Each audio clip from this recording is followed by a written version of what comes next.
উজানের ভারী বর্ষণের প্রভাবে কুড়িগ্রামের সব নদ নদীর পানি দ্রুত বৃদ্ধি পাচ্ছে। এরই মধ্যে জেলার দুধকুমার নদের পানি বিপদসীমা অতিক্রম করেছে। এতে নদী তীরবর্তী ও নিম্নাঞ্চলের বাসিন্দাদের মধ্যে বন্যার শঙ্কা দেখা দিয়েছে। তবে ধরলা, তিস্তা, ব্রহ্মপুত্র সহ জেলার অন্যান্য নদ নদীগুলোর পানি বিপদসীমার নিচ দিয়ে প্রবাহিত হচ্ছে।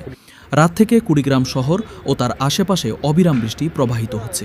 বৃষ্টির কারণে জনজীবন সম্পূর্ণ অচল হয়ে পড়েছে। শ্রমজীবী মানুষরা চরম কষ্টে পড়েছে। সোমবার সকাল ৯টার তথ্য অনুযায়ী দুধকুমার নদের পানি পাটেশ্বরী পয়েন্টে বিপদসীমার ২৩ সেন্টিমিটার ওপর দিয়ে প্রবাহিত হচ্ছে।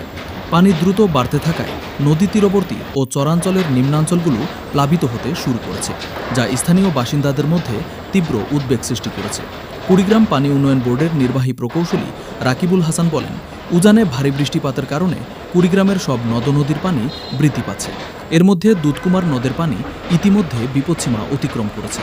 পানি যেভাবে বাড়ছে তাতে জেলার নিম্নাঞ্চলে স্বল্পমেয়াদী বন্যা পরিস্থিতি সৃষ্টি হতে পারে। আগামী ৩ থেকে ৪ দিন পানি আরও বৃদ্ধি পাওয়ার আশঙ্কা রয়েছে।